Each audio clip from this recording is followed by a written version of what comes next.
Hey, what's going on? I'm back, second video. I'm happy, I'm excited to be here, pushing on this content creation journey and hopefully putting more content out there in the coming days, weeks, whatever. I'll figure a schedule when I'm more comfortable talking to this lonely camera in my den.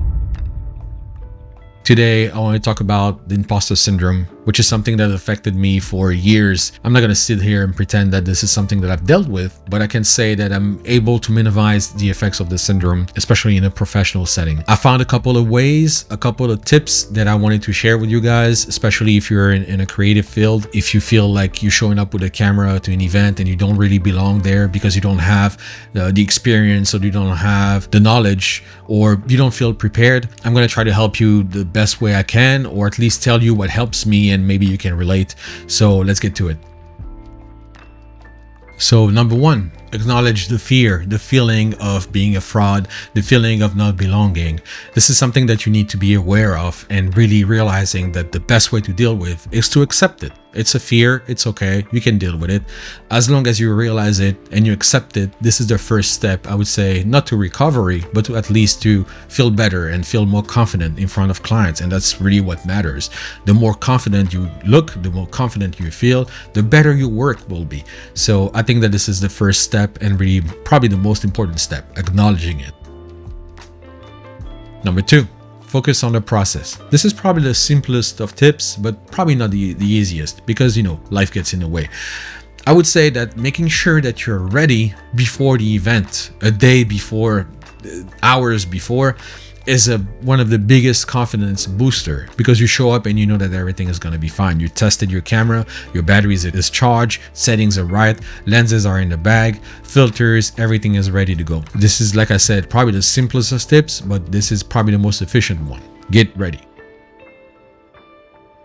And finally, number three, documenting your milestones, your victories. I think this is very important for us as creatives, as videographers, photographers, to post our work. This is something that I've struggled and I still struggle to this day a little bit less with, and this is very important that I'm trying to fix it as much as possible.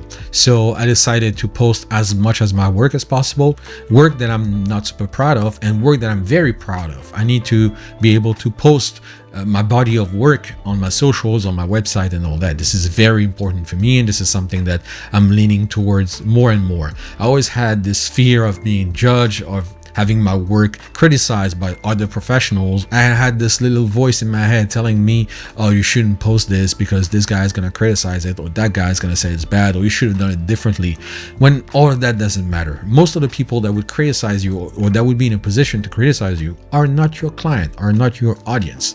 So they don't matter. What matters is your audience and your clients and whoever is paying your bills. If they like the work, if they're sharing the work, if they appreciate the work and they call you back, that's a reason enough for you to post this work, making sure that other people know what you're doing.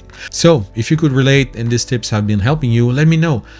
If you have any other struggles, something that you want me to talk about. I've been in this industry for years and I'm sure there's ways for me to help. So I'm just trying to give back whatever way I can. So let me know if there's anything I can do to help. The comment section will be the best way, I guess, to reach out. So thanks again for tuning back in, and see you in the next one. Peace.